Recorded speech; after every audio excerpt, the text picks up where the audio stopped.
pop-up style on y'all.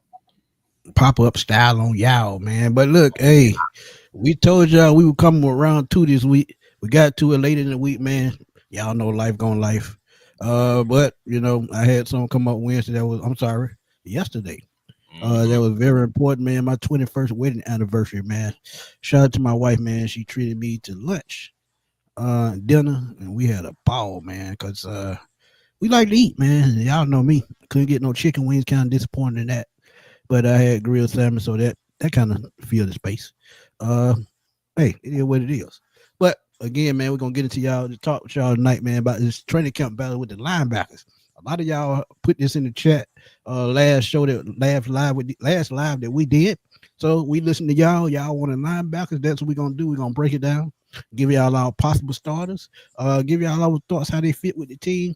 Who's gonna be in? Who's gonna be out? And all those great things. Jason, what's good, my guy?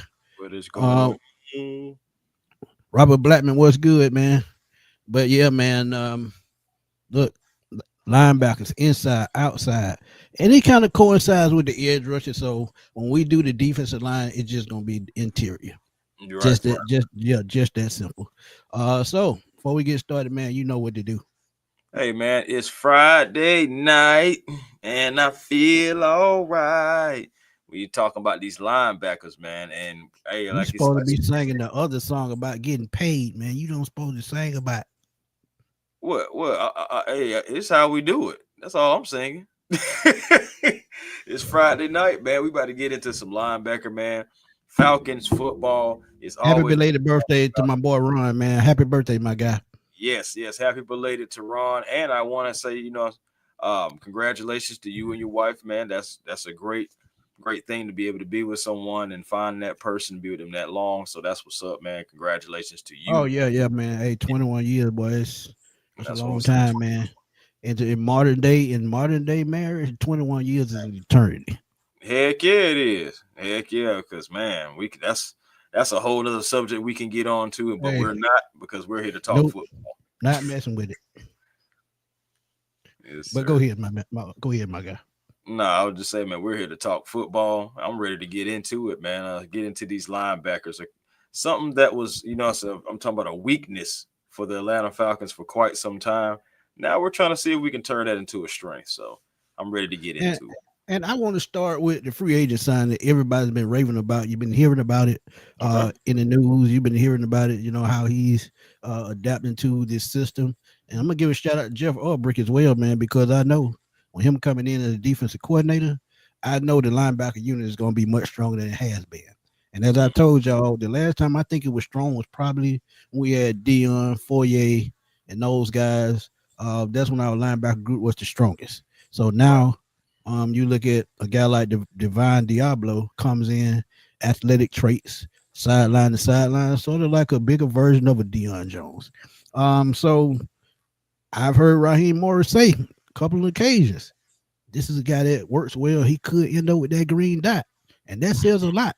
If you end up with that green dot over a guy like Caden Ellis, who was here last year, and I'm sorry, the last 2 years, career year last year, and to him say that about Divine Diablo, to me, it says that this linebacker unit is going in a very positive direction. And when you make your comment, I'm gonna pull up the depth chart so everybody can see it. But what you think about Divine Diablo and what he can do for the Atlanta Falcons? Well, he's long, he's rangy, yeah, and he's perfect for like the modern hybrid linebacker type role. Now the Raiders, he played for the Raiders. So I believe that Albrecht has the ability to unlock him, and he probably would play like that weak side role. Of course, saying he's a former safety as well, so he has that athletic Right. ability. Yeah, he has that dual athletic ability. I believe that he's going to be able to cover the running backs, the tight ends, be sideline to sideline, maybe even match up in some nickel sets. I mean, for what I've seen, he has a high motor, pretty good in space. Again, like I said, I'm taking it in consideration that he played for the Raiders and they just had him out of sorts. But he's ideal, Right. for containing run that RPO, that heavy, in the NFC South. Run pass And it's option. yeah, Absolutely. that run Absolutely. pass option RPO. and we're going to face some teams that have the ability to run that, and we're going to need this guy, Devon Diablo, to be able to blow those plays up. So he's really going to become like going back to 2016. I expect him to be like the Devondre Campbell for the Atlanta Falcons. And honestly, I could see him as a hybrid type guy as well. We've talked about Jalen Walker the whole all season about how he could be a hybrid guy, play inside, play outside. I can see the same thing with Devon Diablo, and this is what intrigues me the most about this Falcons linebacker unit. Most of them are fast, athletic, can play multiple positions, and just like Xavier Watts and Billy Bowman, you have linebackers with that versatility as well. So you can see them inside, outside, A gap, B gap. So it's just gonna be interesting to see how they do it. And we pulled up the depth chart for y'all. If you look at the starters right now, they have Devon Diablo as the starting middle linebacker, and for some reason they still have the 3-4 scheme. They still have up the 3-4 scheme, but honestly, I think they're going to be more of a 4-3 team this year. So you have Leonard Floyd, you have Devon Diablo, Caden Ellis, and Leonard Floyd starting. Do you agree with this starting four what our last has up right now, or would you change it around just a little bit? To be honest with you, I feel like these guys are the front runners, and it's their job to lose, to anybody. Everything, but it's their job to lose. Think about it. Caden Ellis, he came on, especially in the second half of the season when he was on the line going after the quarterback. I expect more of that. Again, we've already spoke on Devon Diablo. Leonard Floyd, he's that old vet. I did hear about like rumors about possibly the Falcons cutting him. Now, just real quick about that. I'm gonna tell you that. Go ahead. No, I was just about to say I don't believe it. I really don't. It doesn't make any sense to bring in somebody that has production and somebody that can help lead these young guys, and then just to cut them. That makes no sense. But yeah. So I'm just looking at those three guys, and I can honestly see, those being like some of the starters. But you see who's behind Leonard Floyd. And that's a hungry kid that's chomping at the bit, first round pick. And just like you were saying earlier in your video, it's a great thing that we did go get these bookends now, because you see what some of these guys are getting paid. You still have a guy named Trey Hendrickson out there that's still not happy that he hasn't been paid yet. And you just recently seen what TJ Watt just got. He's making $41 million. So I still feel like the Falcons doing everything right now. And absolutely. And the reason why I said what I said, because as I look at the elite pass rushers getting $40+ million, guess what? Michael Parsons is next. He's going to be the next guy to get $40 million. These guys are going to get $42 million. But the crazy part is it might not be with the Dallas Cowboys, because they're already loaded on contracts with CeeDee Lamb, Dak Prescott. Then you had a defensive back, I think, DeRon Bland. I think he gets a new deal. I think Diaz got a deal just a couple of years ago. So they kind of cash strapped. So would they end up trading Michael Parsons before the season starts? I could definitely see it.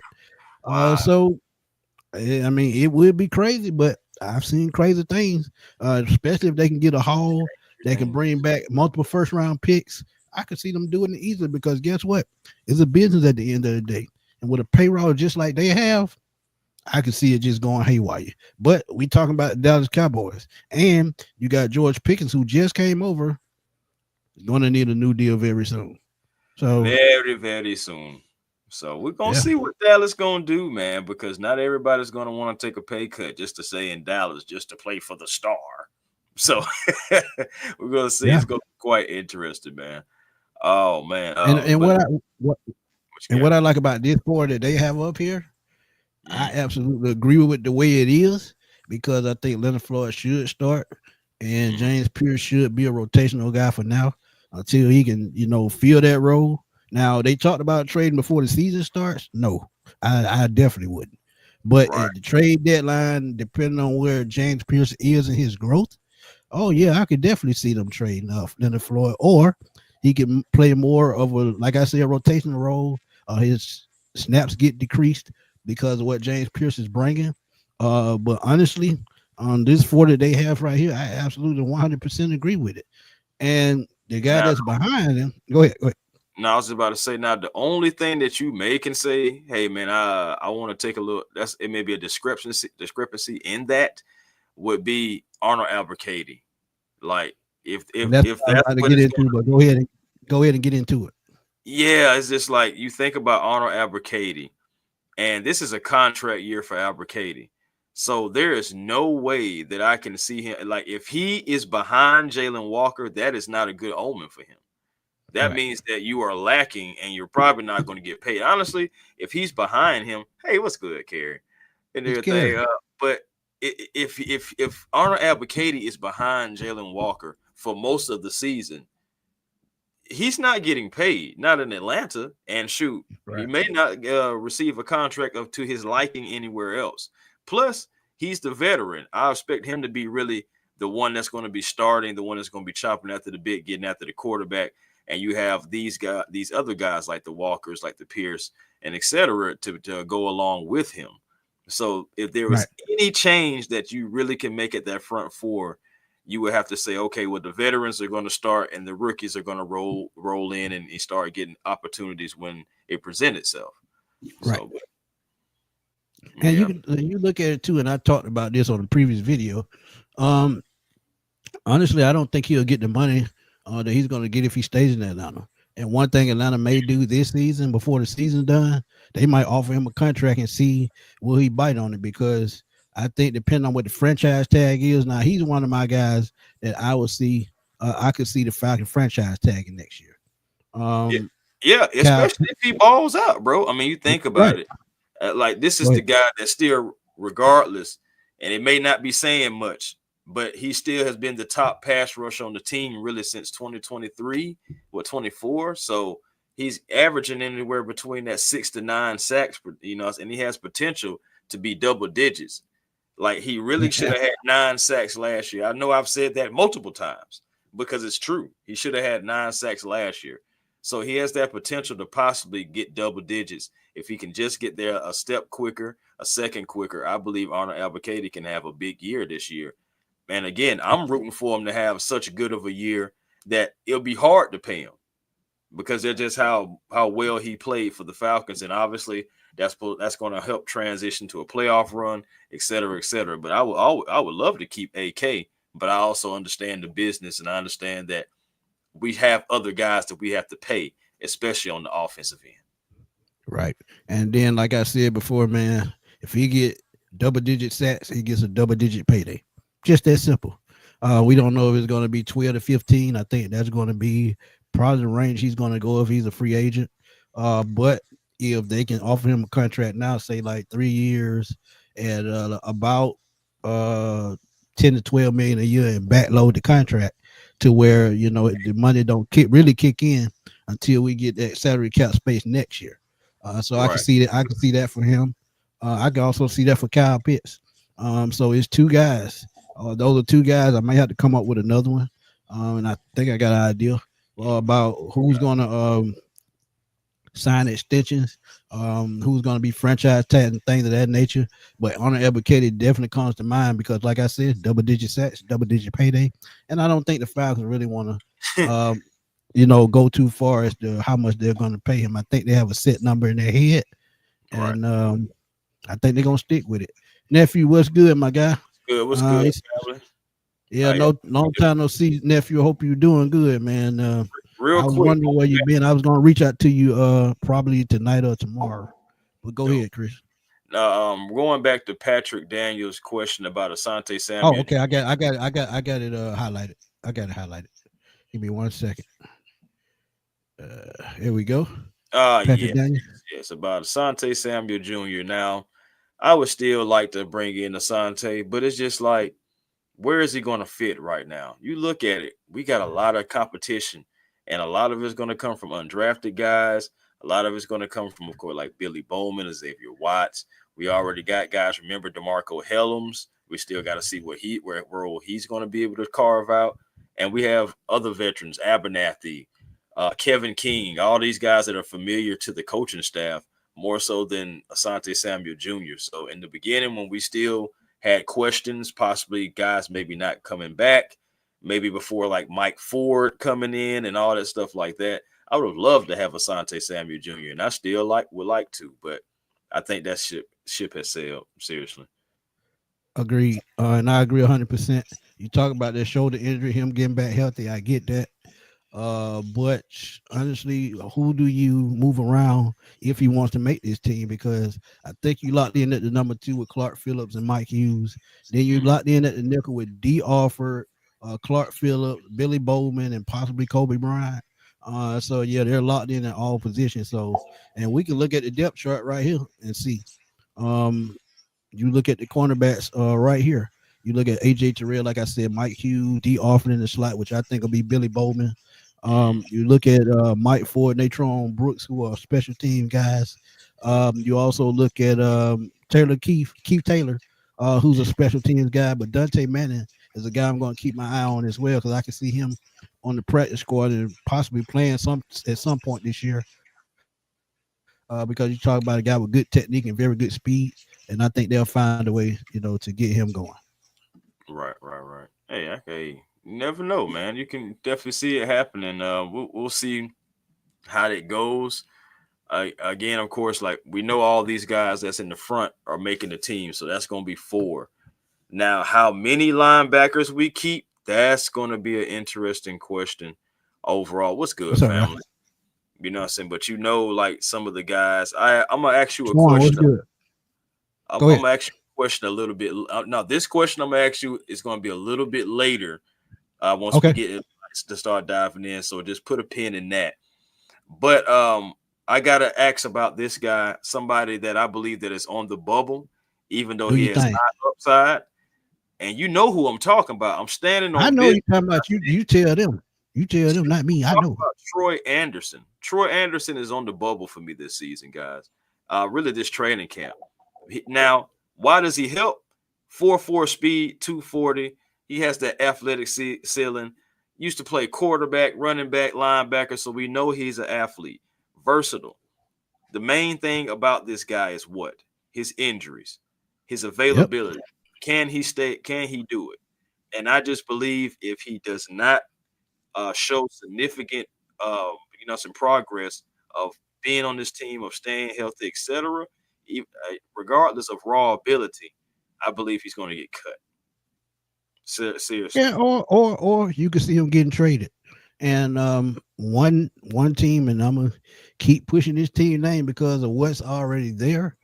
That could be the Los Angeles Rams, who need help at linebacker, because I think they're hurting just a little bit at linebacker. I look at the Pittsburgh Steelers, who's a linebacker-driven defense.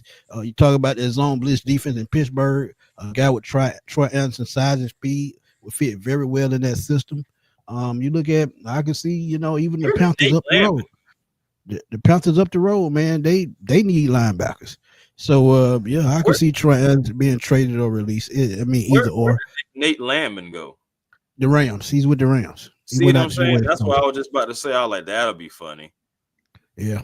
Look, Raheem has ties out there. He would give him a recommendation, so he's going to have a job. Yeah, no matter Jimmy's what. Out there too. Right. Exactly. So, and he can stay out there for all I care. But yeah, he out there. Yeah, he out there. But I could definitely. Wait. I was just about to say about Anderson. Just my final touch on him is, you think about it, if he can finally get up to game speed on a consistent basis, stay healthy, he is an absolute weapon. But if not, he's just another athlete that can be expendable, and he can probably be cut. Like, seriously. Right. And as Berto been saying on the show for God knows how long, I could see them using Troy Anderson more on the outside just because of what we've acquired, on the inside with Caden Ellis. You talk about J.D. Bertrand, who played well before he went down with that concussion. He played very well. I could see him and Troy Anderson as a good rotational piece for both of these guys. And they're both listed at backups. So if they rotate with Caden Ellis or Devon Diablo, Troy Anderson, by him having somebody playing in front of him, that could extend, what he does, because he's not going to be on the field as much. So you won't have to worry about him getting hurt. So this works for Troy Anderson more than it works for anybody. And if we end up in a 4-3 defense, like I said, Troy Anderson can play inside, he can play outside. I mean, his coverage, is suspect at times, but I think he has the speed and athleticism to work on that. So, in a 3-4 or 4-3, I think Troy Anderson fit both.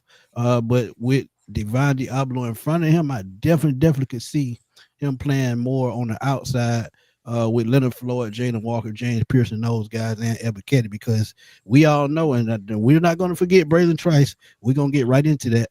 But JD Bertrand and Troy Anderson, that's going to be a battle to watch because if they feel JD Bertrand can pick it up to where Troy Anderson was when he got hurt, why keep Troy? If you can get something for him, go ahead and trade him, because guess what? I think he has about another year before he gets a contract. So that's one less guy you got to worry about. But and that's another reason why Nate Landman was also let go, because of JD Bertrand, I believe. Right. He's kind of going to be like Landman 2.0, but more trusted. Probably assignment more sound to the assignments and on the field. Now he's not, so that explosive.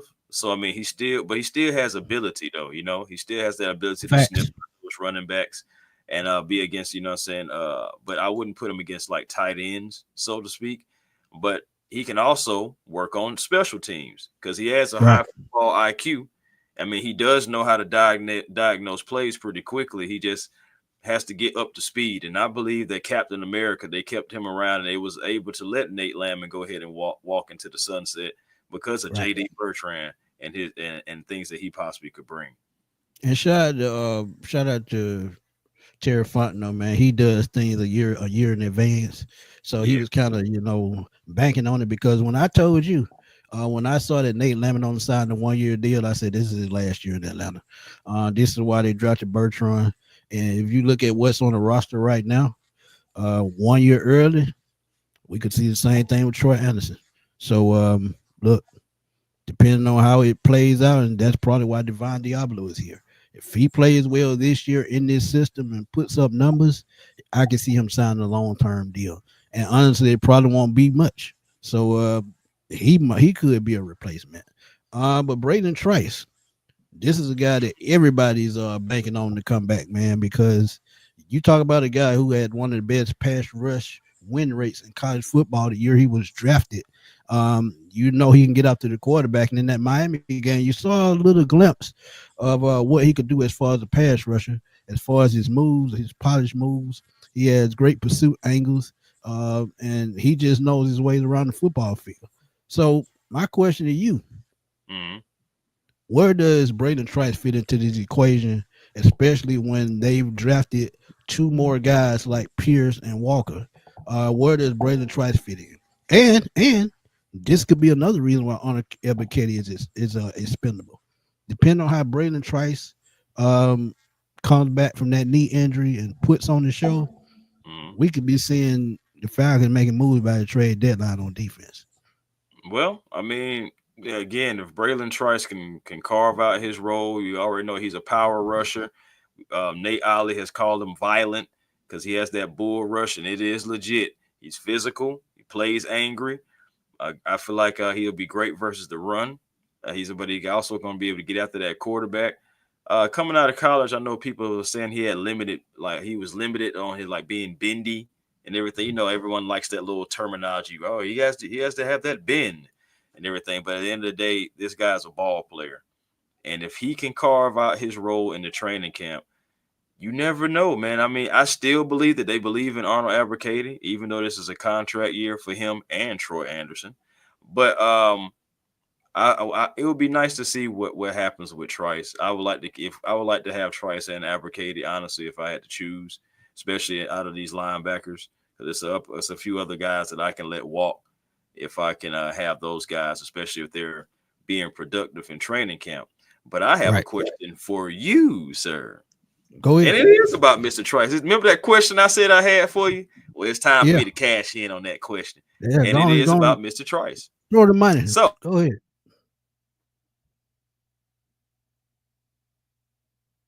StreamYard again. Let's see what that question come up when he can bring it out. But Trey Murphy, I like StreamYard would stop StreamYard. StreamYard. Like I just said it. But Dre, man, to answer your question, I did like Nate Landman. but he was more of a run stopping linebacker, and he did drop back in coverage sometime, but most of the time he was out of place because he's just not a coverage linebacker. He's a run stopper. So he did his job well, and we got what we could out of him. It was just time to move on. But go ahead with your question, man. My bad. No, you good, you good. It was StreamYard, and guys, about the hot wings. Only thing that we could get right now for Troy Anderson, if y'all really trying to trade him for hot wings, I ain't even trying to be funny, but it would be a 6-piece mile, and that's the only thing that you would be able to get. Now, if you cool with that, then all right. But about the question, I don't want that because I'm greedy. I need a 10 or 15 see piece. what I'm saying? 6-piece mile. That's all I got for you. But you gotta go. You gotta go. Go ahead. But Braylon Trice, is there any way that if it seems like he's a step slower, seems like he just can't get it going, that Braylon Trice gets cut? Ooh, well, you trying to start a fight? I'm not trying to start anything. I'm just giving different perspective. We know what Kyle Pitts looked like after coming back from the injury. He took a second to get going. Now, different positions, I understand, but you still have to go after the quarterback. You looked at Grady Jarrett last year after coming off of that ACL. Now, Grady was older. I know Grady was older, but you still, because I've seen it on the field myself. You know what I'm saying? Grady sometimes was kind of like had a little funny walk, sometimes. Right. My thing is you still play with a brace. Yeah, he play with a brace too. You still have to have that power to go after the quarterback, to push up against the lineman. And all I'm saying is if. I'm not saying he will. I'm rooting for the kid. I really want to see him last year. I want to see him and Dorless this year because they get after the quarterback. But I'm just throwing it out there just for conversation, just for what I know, Robert. I know, Rob. I'm just throwing it out there for water. Rob finna get you. It's just water fight, man. I'm just wondering if is there a world, is there any kind of way if Braylon Trice does not pan out in training camp that he gets cut? That's all I was asking. Or will they continue to work with him because they know about the injury? They know about, it's going to take a second to get going, et cetera, et cetera. Like I said, I'm just throwing a question out there. No, please, y'all don't jump on me. Please don't jump on me. Well, to answer your question, man, I'm going to say, it's a possibility. And we know it in Bridget, just like you said, with knee injuries, they're unpredictable. He's going to take time before he gets full motion back in that knee, even though they say it wasn't as serious as people talked about. But at the same time, you talk about range and movement, moving, up and down the defensive line. You talking about getting after the quarterback, and he plays with power. Now, this is what might save him. He plays with a lot of power. So when you talk about stopping the run, that's probably what he's going to be good at. Get after the quarterback, like I say, take great angles and great pursuit. So that could save him. But as far as him getting cut or traded, I could definitely see it, especially if you think Arnold Ebiketie is going to be part of your future and you feel like you can sign him to a deal, then yeah, I would see it. But on the other hand, I can see it the other way. Braylon Trice could be taking over for Arnold Ebiketie down the road. So that's why I probably couldn't see them trading or cutting him. But if he's not where he needs to be, I think with them drafting the 2 defensive end that they drafted in the draft, that gives him just a little bit more time to pick himself up and get back in the game shape, get back in the game speed, and get in the film room with these guys and see what they can come up with to how to utilize him. This is, like I said, this is where Jeff Ulbrich comes in. Jeff Ulbrich is going to be the reason why Braylon Trice succeeds in Atlanta, because he's going to be the one to tell him how he's going to use him. So in that aspect, I could see it. But on Ebiketie on the final years of his deal, I think Braylon Trice takes his spot, and that saved him. So that's the answer I have for that one. That's fair. See, you think Arnold Ebiketie. I'm thinking Troy Anderson. Right. So, regardless, it's still a second round pick in the same draft. And it's just we're on 2 different sides. I just feel like, Arnold. I feel like Arnold stay. And it's funny we said that because we talked about this behind the scenes. If you look at what the Falcons did in that draft with those 2 guys, imagine having to pay them guaranteed money and they're not producing like they're supposed to. Boy, that's and tough. see, this is another reason why that trade for James Pierce moving back into the first round, losing the first next year.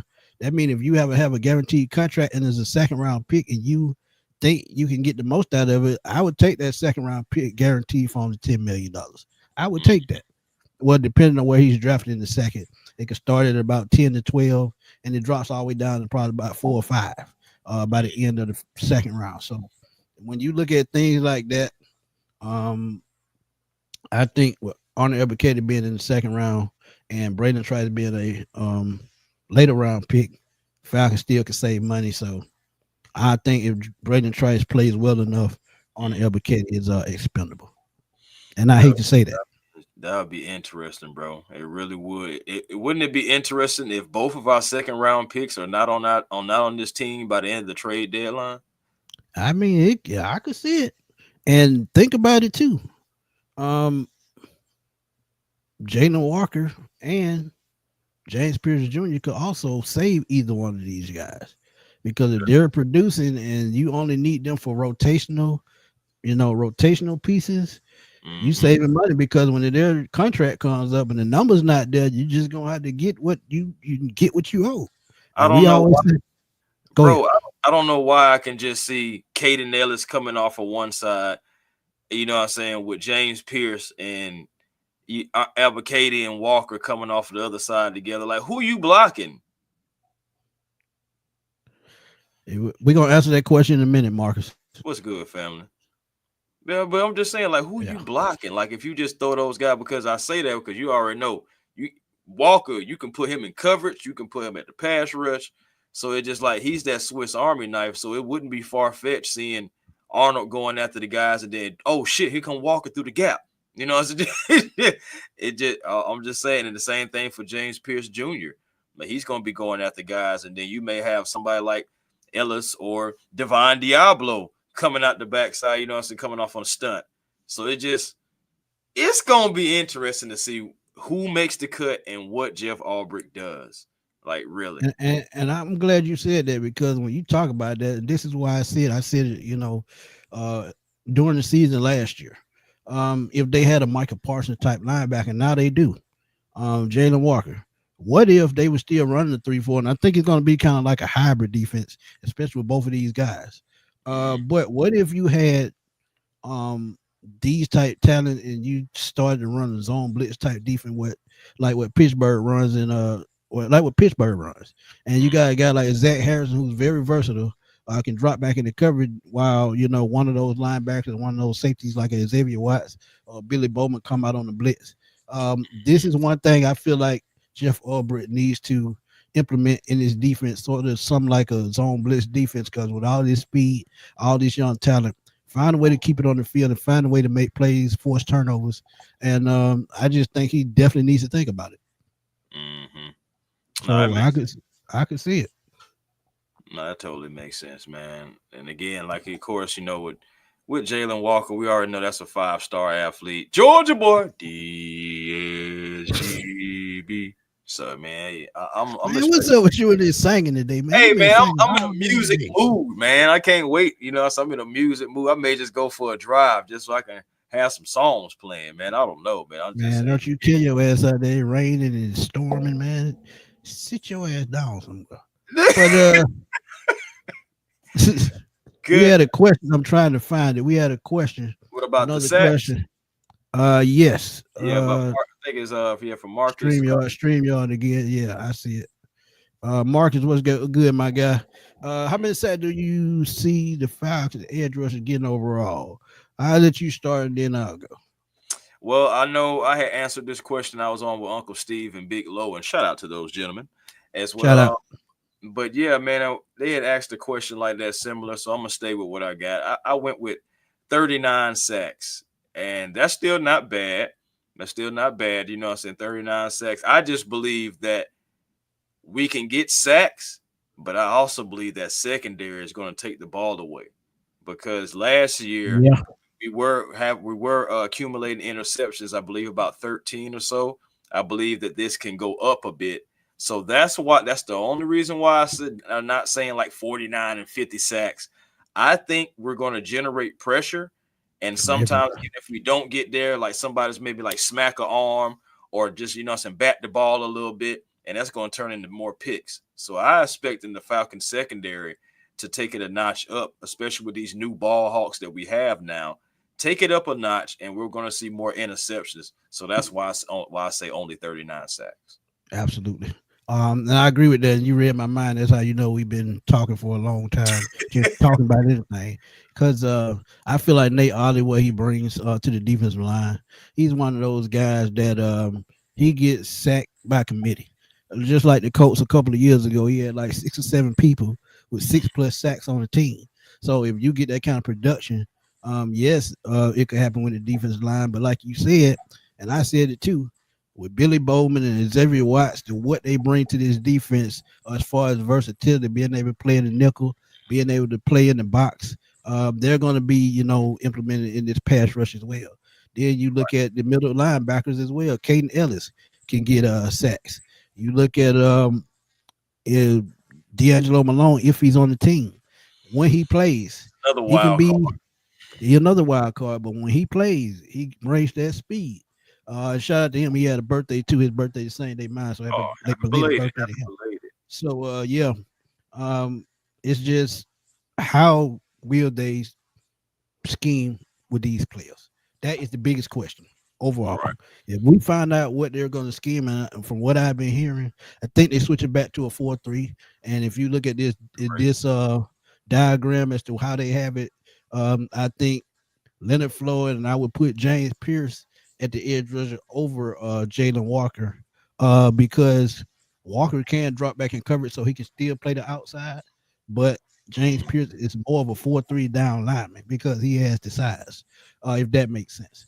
So it just Definitely has all the speed.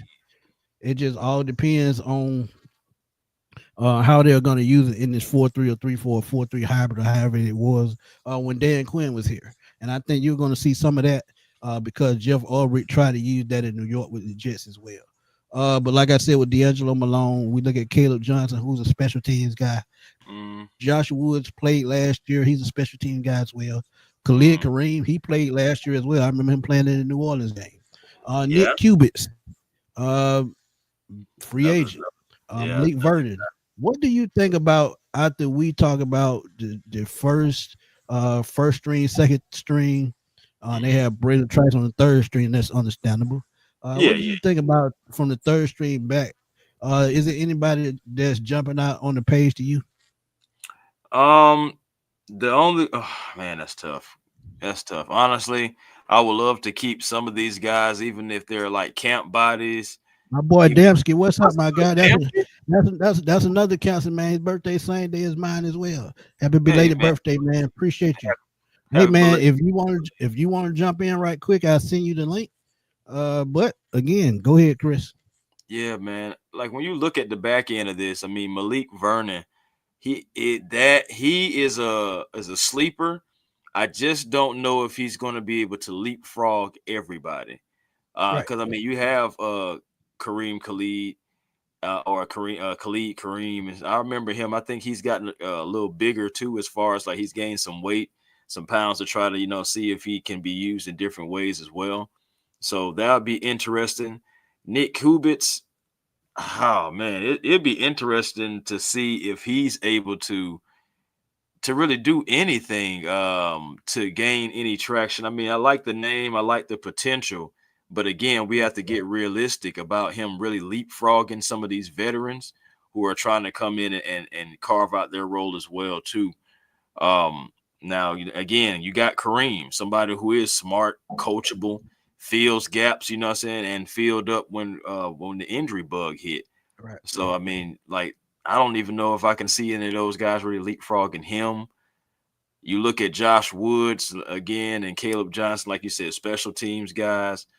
I feel like a guy like D'Angelo Malone still gonna be playing special teams as well. They're gonna carve out a role for him somewhere because I mean the athletic ability is there and he is pretty good on special teams. So I Right. think you maybe can get rid of the Josh Woods or the Caleb Johnson, either or. Malik Vernon, like I said, I know he's a sleeper, so I would love to see him be able to make this team somehow, some way. But again, we have to ask How many linebackers in total do you think the Atlanta Falcons are going to keep? And this is a chat for the a question for the chat and everything. Like, are we keeping 6, 7, possibly 8 linebackers? Ooh, that's a great question because you got to think about depth. You got to think about special teams. So when I look at linebackers right now, you got the four that's starting, you got the four that's behind them. So Right. at the least they're gonna keep 8. That's And already 8 right there. if they go 9, Braden Trice will be the ninth. So Mhm. man, that's a damn good question. See, They got to keep but it's a not set again. number. Go ahead. Again, I was about to say again. Like, okay, we know that we have locks in the front. Those 4 are going to be there as far as linebackers. It Right. starts getting dicey, you know what I'm saying, after you get past James Pierce Jr. Because JD Right. Bertrand, even though I believe he's going to be here, if he doesn't produce, he could be cut. Troy Anderson, you know how I feel about that. I know how you feel about Arnold Abacady. Facts. Possibly could be a trade piece. So so it gets dicey in there.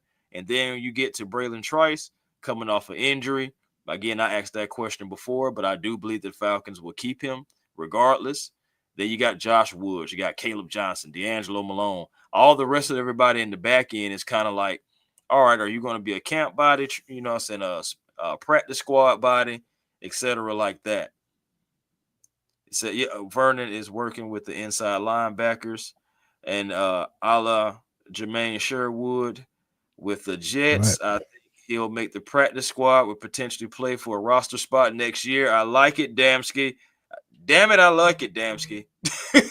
For I can real. see it. Because again, Hey, he's a Dallas. skipper, bro. Like that kid has ability and he can get after the quarterback. The way I feel about Vernon is similar how I feel about Simeon Burrow. Facts. I And remember you saying that. Damsky, the link is in your Twitter if you want to come on for a second, if you can.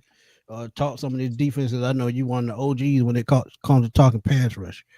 You one of the best out there. So if you want to jump in for a quick second, you can. But Drew, yeah, I agree, Drew. I think we keep a lot because you got to think about you making up for edge rushers as well. So right. your outside linebackers will be edge rushers. So yeah, they could keep at least 9. Mhm. Because I feel like where they're going to cut it short is probably on the interior of the line. I think David Onyemata, Kentavious Street, and Root. I think they'll be the main 3. I think Simeon Barrow could make the roster, but I can see him more as a practice squad player. Laquel London practice squad, Taquan Graham and Brandon Dorless. They had them listed as defensive end in this defense, but I think that defensive tackle that's the one we're going to do next. We're going to break down the interior of the defensive line, and that's going to be tough because you have some tough cuts, especially with Taquan Graham, who's been here for a while. Brandon Dorless, who they say is turning the corner. Kentavious Street has gave us solid play the last 2 years. Rook is in his All right. second year, and they Well, love what he's doing. Go ahead. no, I'm saying Laquel London, who they like as well. He's gained some size as well, just like Khalid Kareem. They both gained Right. size. Zach Harrison is out there. So man, it's yes. Ooh. Yep, that's what I'm saying. No, I wouldn't sleep on that barrel See at how he all. breaking it down. Probably keep 5 inside linebackers, 6 outside linebackers, and edge. Edge. How they label the guys like Floyd and Pierce. Exactly what I was saying. Facts. Yeah, Facts. I'm with it. I'm yeah, with it. And that's yeah. why I asked the chat, Come on, man. jump on right quick, man. Hey, we got a little time. Come on, jump on, man. I sent Yeah, you the we link. got a few minutes, man. So yeah. So And I got another question for you in the chat. And when Damsky comes in as well, he can answer this. Now we got to be interactive with this one. Which rookie is going to have the biggest impact? Now I got 3 for you. If you think it's going to be Jalen Walker, put a 1 in the chat. If you think it's going to be James Pierce Jr., put a 2 in the chat. But if you think that he will make this team and make a difference, if it's going to be Braylon Trice, put a 3 in the chat because this will technically be his rookie season. okay. So you talking about linebackers in general, or you just talking about edge rushers? Talking about linebackers in general, just who I know how they label them, but just how we're just for the sake of it, how we have the show and how we have the depth chart right here. Just I just want to know what your thoughts. I got to throw a curveball. Okay. Since they're intrigued with, since they're intrigued with Devon Diablo, I'm gonna say he's gonna make the biggest impact. And why I say that? Because I'm Okay. looking at what he's gonna bring as far as being able to help the Falcons add to their versatility. Because if he can take over in the middle, you use Caden Ellis as an outside guy. You also use Troy Anderson as an outside guy in certain packages, and say like if he's what they say he is, you can use him as dime defense at the main Mike linebacker and the dime defense.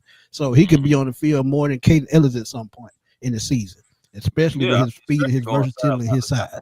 sideline. So and as I look at back at his number, yeah, he played for the Raiders, but last year his numbers fell 63 tackles and a sack, and two Mhm. pass breakups. But the year before that, he had 106 tackles and a sack and a fumble recovery. So his numbers dropped down just a little bit. Well, not a little bit, a good little bit, from 106 tackles to 63, probably because of playing time. But if we can get that 2023 Divine Diablo, this is going to be one of the biggest steals in free agency this offseason, and you're not paying him much. So, It's so crazy because he can enforce like Campbell, but run like Jones and everything. Yeah, baby right. Deion Jones. So that's what I'm saying. Like he's gonna be very interesting player to watch. Like that's gonna be another guy that if you guys are going to training camp, which is next week, by the way, next week and Next everything. Thursday, and we'll be in the Next house. Thursday. Yep, Yeah, we'll man, we're be in gonna the be in the house. house. But yeah, if you think about it, that's another guy you got to watch his movements and watch how he's going to be able to dissect the defense, or should I say the offense, in training camp and see how he moves. Because he is an insurgent coming into the Atlanta Falcons organization for those Raiders. So we're going to see exactly what he can bring. Again, I'm giving him some grace But because most he people, played. most people agree with you though. They putting one in the chat, so they agree with you. One. Hey man, Jalen Walker. I mean, Jalen Walker's out there, man. It said Troy Anderson needs to stay healthy. If he misses a lot of time due to injuries, I believe this will be his last season as a Falcon. I'm not gonna lie to you, fam. I believe if he doesn't show up in training camp, he won't even make it to the regular season. Absolute facts. Yeah, Jew, he likes fast linebackers, man. He has to have those speed guys. And you got to Sideline to remember, sideline. he had guys in San Francisco named Demarco Bowman and Patrick Willis. Oh So yeah, he knows what size and speed is at the linebacker position. And he think actually I played the linebacker position, so he knows how to coach that position. think I heard of those guys, man. Yeah, I think I heard of them too. One of them a Hall of Famer. Yeah, well, yeah, and both of them get on my nerves from 2012, but we're not gonna bring that up because we got a guest. We got Damski in the building. Man, Yeah. you just hate 2012, don't you? Oh, that's the. I ain't gonna lie to you. That stings harder than 2016 for me personally. I was at that game, so yeah. But anyway, yeah, Damski, Heartbreak how you Hotel. feeling, What up? fam?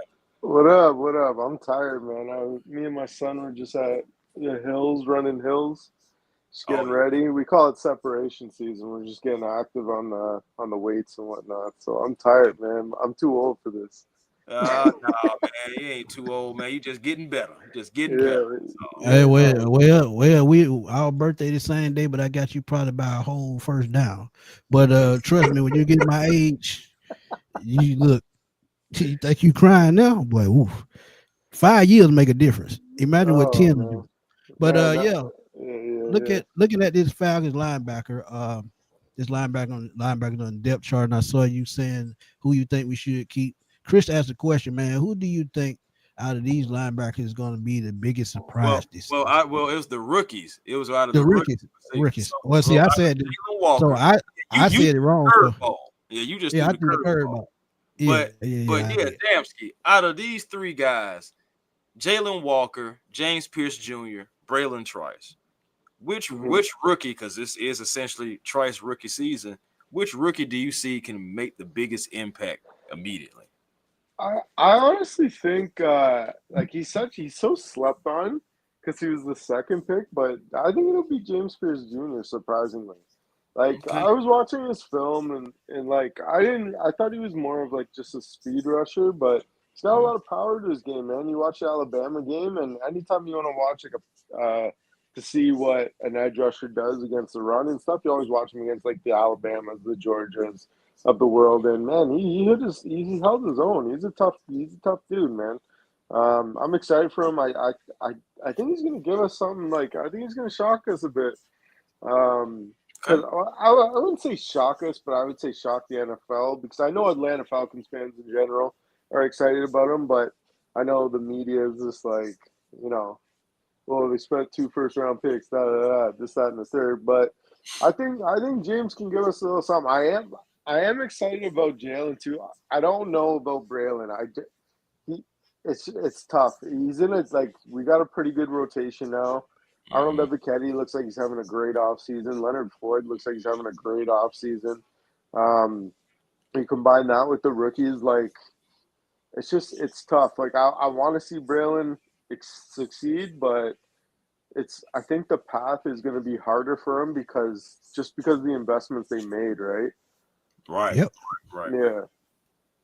I So it's don't Yeah. gonna be it's gonna be tough, man. I like Braylon too. That's the most frustrating thing, is like they have and like who knows? We could next year we could lose Arnold Ebiketie to free agency, and then you got four guys like Floyd, Trice, Pierce, and Jalen that are under contract for a couple of years. Right? I know Floyd's not, but he's probably going to play the 1 year game with us. He's a Georgia guy. Why would he leave? Right? So. right. Um, so he's probably just going to keep playing the 1 year deal thing with us until he's ready to retire. So I mean, I don't know. It's one of those things. I hope the best for Braylon. I thought I had heard that he might start camp on the physically unable to perform list. Oh, If he does, that's just he's already behind the 8 ball, right? You got so much talent in those rooms, right? So So it would so suck. with I hope that he gets off on the right foot. so with that being said, like Chris asked, do you see him possibly being cut or traded? Braylon? No, no, no, no, no. They can't. They no. can't. They can't. I don't know. How would you, right? Like, how could you after a year? I don't know. Well, Unless you're like, our we drafted him for X scheme and now we're running Y scheme and he's already kind of not fitting in. So maybe, and maybe somebody's giving something back, like an offensive lineman that's not working out for them, and like maybe it works that way. But the one of the biggest things I've ever heard that I believe is you can never have enough defensive ends, you can never have enough cornerbacks. So like if we, you know what I mean, if we gotta cut an extra receiver or something to make room for Braylon or whoever, I think that's you kind of gotta make the case for that, right? Well, right. I'm gonna put it like this right quick. We talk about Braden Trice and we talk about these other edge rushers. Mm-hmm. To me, I just think you got to factor in Troy Anderson.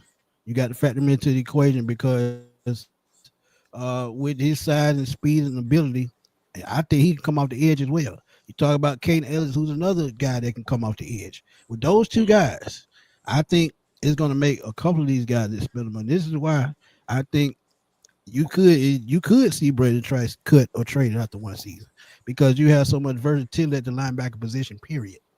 So Mm-hmm.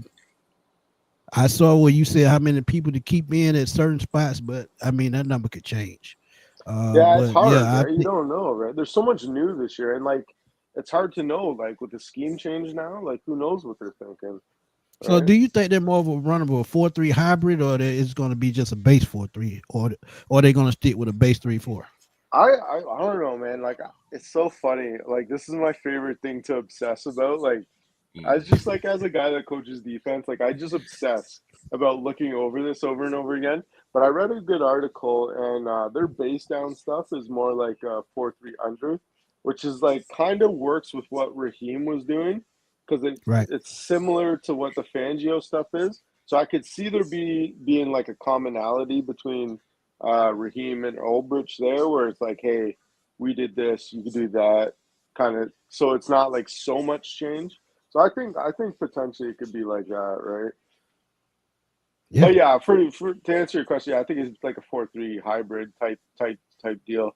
And then like their nickel stuff, I think is what's really fun. You look at they do the wide nine with the 2-3 text. That's what Dan Quinn believed in, and I know Right. that our defenses were super good, but at least they were fun. They were like you remember Grady Jarrett and Don Terry Poe. Oh Those two yeah, that got was a nice, after him, nice right? combo. Yeah, Yeah, those nice two got combo. after in the same kind of front. So if they can get David Onyemata and Rook or Brendan Dorless or Zach Harrison or somebody at that other, even Katavius Street, like he's actually a really good player in the 4-3 attack, right? So where he Absolutely. just shoots gap, that's kind of like his shtick. So I think you just look at it personnel wise. I think they got pretty good guys to go with the 4-3 under. I think Jalen Walker is a guy to watch in that front in the base downs as like a Sam linebacker, or they call it Leo linebacker.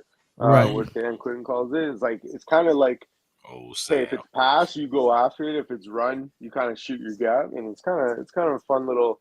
It's a good role for him, honestly. It allows him to be like I call it like a mercenary. You kind of just do what you can to wreak havoc, and I think Jalen's like the perfect player for that type of role. Yeah. Dope. Yeah, and as I talked about, being with the zone blitz, I Yeah. can see them using that at some point to get the best out of him and Pierce and Hmm. possibly Kate Ellis as well, because we all know, like I said, Zach Harrison can drop back in coverage just a little bit because he played linebacker just a little bit. But Yeah. in this defense, he's going to be an end. But I know you got a question, Chris. Go ahead. Oh shoot, man.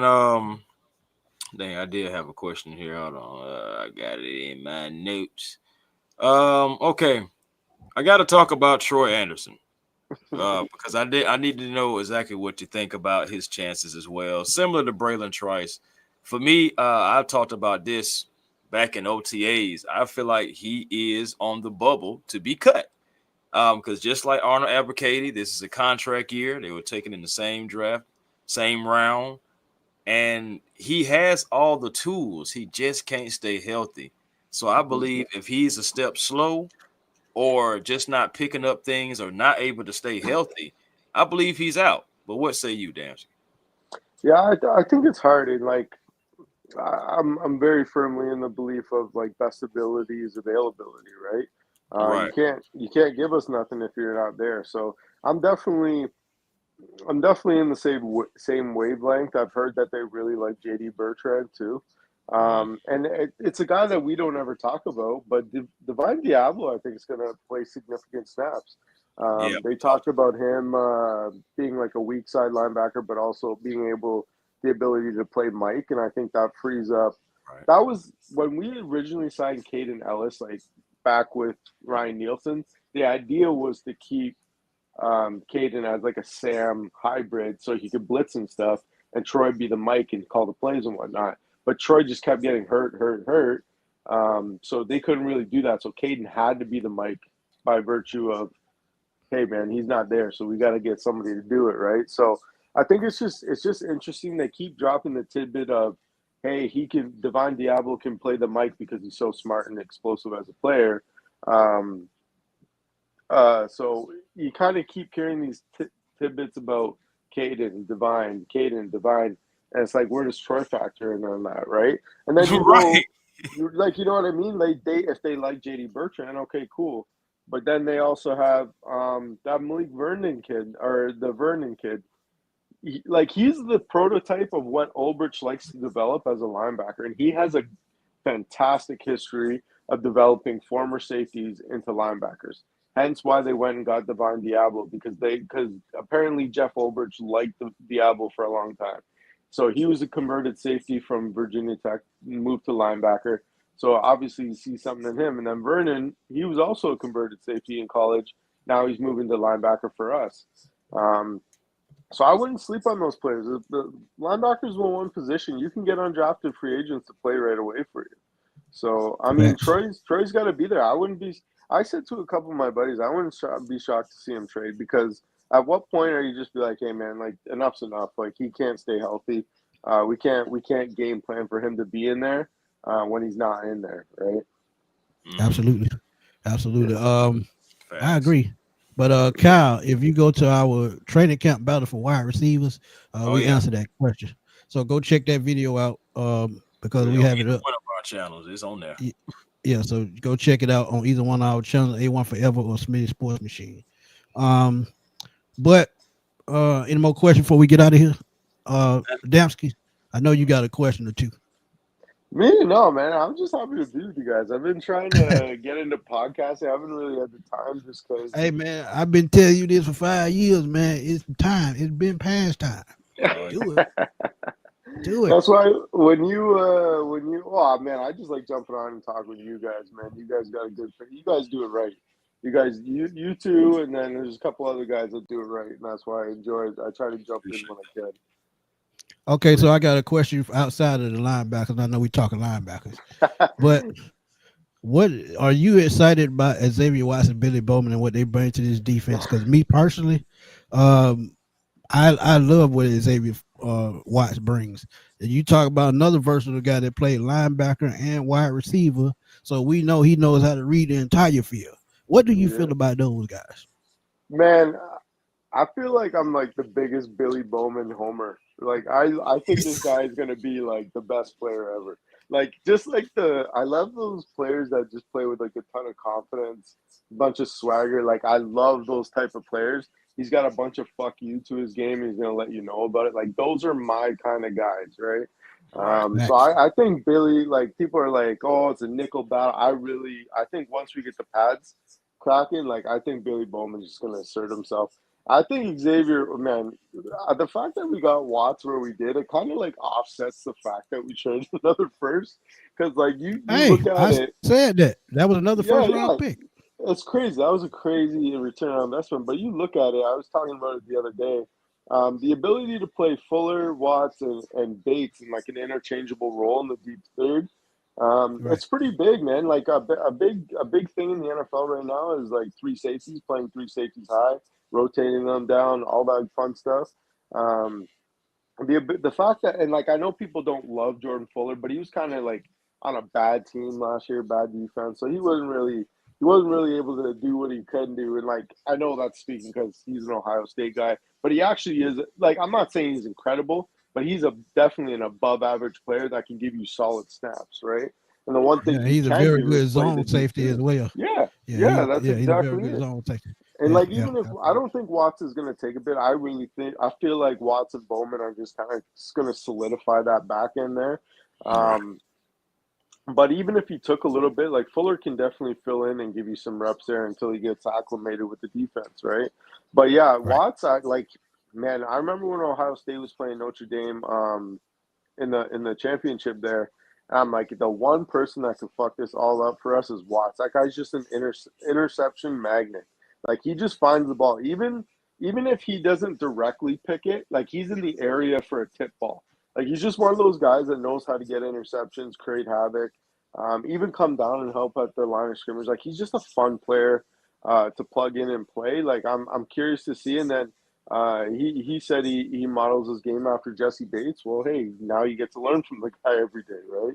So I Right. mean, it's pretty huge. Like I'm excited for that secondary. I keep talking about it, but I feel like people are gonna call me a homer about that Billy Bowman player because I don't know. He's just a dog. I love those kind of players. Hey man, Well, we you got we gotta got have the attitude. Yeah, facts. We've been Facts. talking about it. We want to be the bullies, and you gotta have yeah, players like you said, got that FU attitude. We're coming at you. That's why, like, I appreciate guys like him, like Kobe Bryant. Like, I want those guys on my squad. I do because yeah. we've been nice. We've tried the nice way. I feel like we tried that for a few years. Okay, cool. Now it's time to just slightly go away from it. Don't not completely, but slightly. Absolutely. Get some guys in here that want to knock some heads around. We Like got a like couple of when questions. when Go ahead. when Billy Bowman wakes up in the morning, he chews on screws and bolts. Like he's that type of guy. Talking about gotta get those bolts in, man. Don't. Hey man, look. Every time I hear somebody say that, I don't know why, but I think about that cartoon with Daffy Duck where he chewed them nails and spit his teeth out. hey, That hey, was man. one of the On funniest that things I've ever bro. seen, bro. Yeah, But Smitty, these guys don't know what Daffy Duck is these days. They don't remember him. Nah, man, look, I'm just that old Saturday morning cartoons. Yeah, I But remember that. we got a couple of questions from the chat right quick before we get out of here, man. We got to listen to the chat, see what they want. But who leads the team in sacks? Damson, we're gonna start with you. That's a heater of a question. Yeah, Should yeah, I that's just a go set. bold That's a with it? setup. That's a I should setup. go. I should go bold. I'm gonna say James Pierce. I gotta go Bull. I feel like I can't come on here and just be like Leonard Floyd. No, I gotta give you something. Let's go, James. Tony Wright said Leonard Floyd. Hey, Chris. You said what now? Who's gonna lead the team in sacks? It's a setup question. He set us up for this one, but who's gonna lead the team in sacks? Oh, who's gonna lead? Oh, that's easy. Arnold Abracady. Hey, I like that too. I like that. I like that. It's tough, man. I don't know. I'm gonna throw another curveball. I'm gonna say Caden Ellis, mainly because he can line up anywhere on the field. He can blitz from the middle. He can blitz from the edge. I could see Caden Ellis doing it again. So yeah, that would be my pick. M Dub say he think it's JPJ for sure. Hey, that's not a bad pick, M Dub. Not at all. That would be a plus. My boy Winston want to know who y'all think the most impactful linebacker defender this year, not necessarily by stats. That's a good one. That's a really good question. I love that question, Winston. I ain't gonna lie to you, man. Yeah. In terms of impact, I'll say Devon Diablo. I feel like he's going to give us a coverage player, but he also earned his chops with the Raiders as a run defender too. So I'll say Devon Diablo. I second that. That's what I said earlier, so I'm gonna stick with that. I'm gonna say Diablo as well. I think I'm gonna go Caden Ellis on this one because I know he stepped out in the second half of the season last year. I think he builds off of that. And even though he may not be the guy necessarily always getting to the quarterback, I believe he's going to be freeing up some of these other guys to get to the quarterback. I believe that if a guy is trying to roll out to the left, he may be making them roll back into, the pursuit.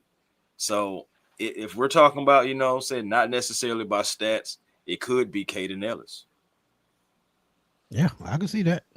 Our boy DJ Freaknik said, "What y'all think Rook gonna do this year?" Oh man, I already know we're gonna get into that next show. I know personally, I'm gonna save all my comments for Rook for our next show. That it's gonna be coming up real soon, by the way. So yeah, we're gonna try to have it out before we get training camp on Thursday. We're gonna try to have it out. But Davsky, what your feeling on Rook was going into his second year? I think he would be a really good run defender this year. Okay. As long as he can stay healthy, I think he'll be a really good run defender. I think he'll give us a little bit of something as a pass rusher, but I really feel like I think maybe Doralus or like Zach Harrison kind of fulfills that spot for us this year. Okay. I just think Rook is like another thing we have to remember with like guys like Rook. I think it's even James or no Jalen. I don't know, one of them. They're still young. Like Rook is like 21 years old. Like he's young. Still young. And he's only been playing like he constantly says it too. He's only been playing defensive tackle for like 2 years, 3 years. Yep, 2 years. Right? So that's what I mean. So like I think that's one thing. Like junior as year, long as he takes a step and becomes a pretty good player this year, I think that's a big win for like his development. Yeah, and I think with Kevin Ollie, I think bringing Ollie in, I think that was best for both of these defensive linemen because as I told y'all with Doralus, he was one of those guys in college football, high pressure rate as well. Right. So we'll see what he's going to do this year compared to last year because he will actually get a chance this year. But everybody thinks James Pierce will get double-digit sacks, and I agree with that for the most part. But like I said, the key is really going to be the interior linemen and how they can collapse the pocket and control their run gaps to help these edge rushers. That's going to be the key to the whole offense. And I think Ollie's going to do his job to make that happen. While Ulbrich behind with the linebackers, they're going to make that happen. While Jerry Gray rounds everything out with these safeties and these corners. So they have the right coaches in the right spot. And I think they're going to gel pretty well as to what they're trying to do as a whole.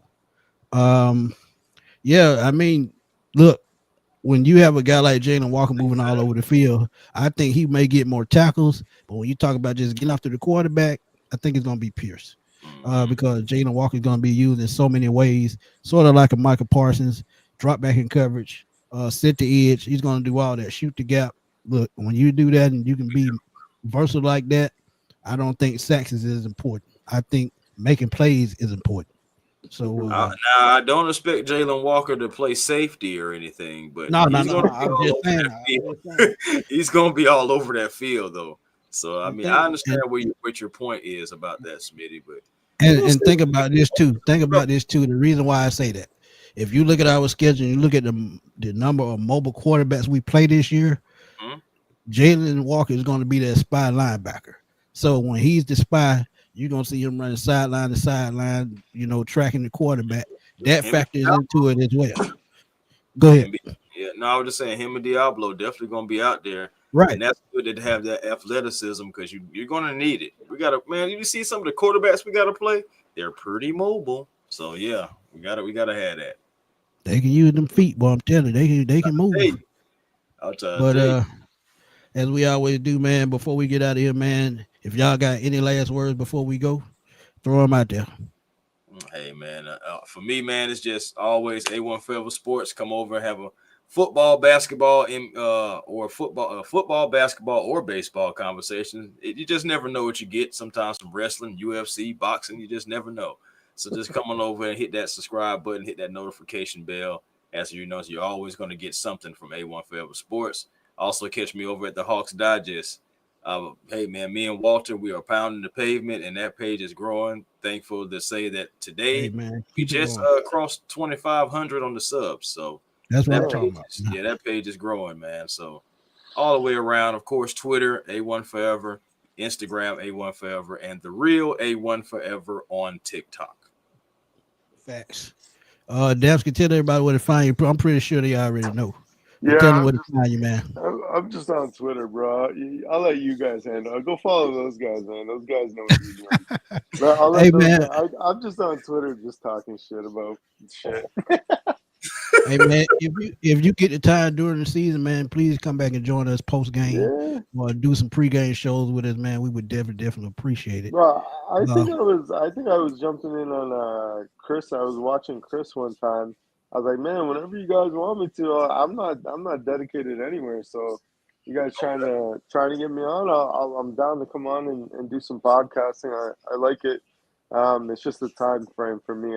Like September, August, we do our training camp. But I'll figure out time. I'll figure out.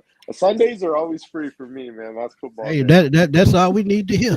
That's all we need to hear. Perfect. So post game, we gonna bring you through, man.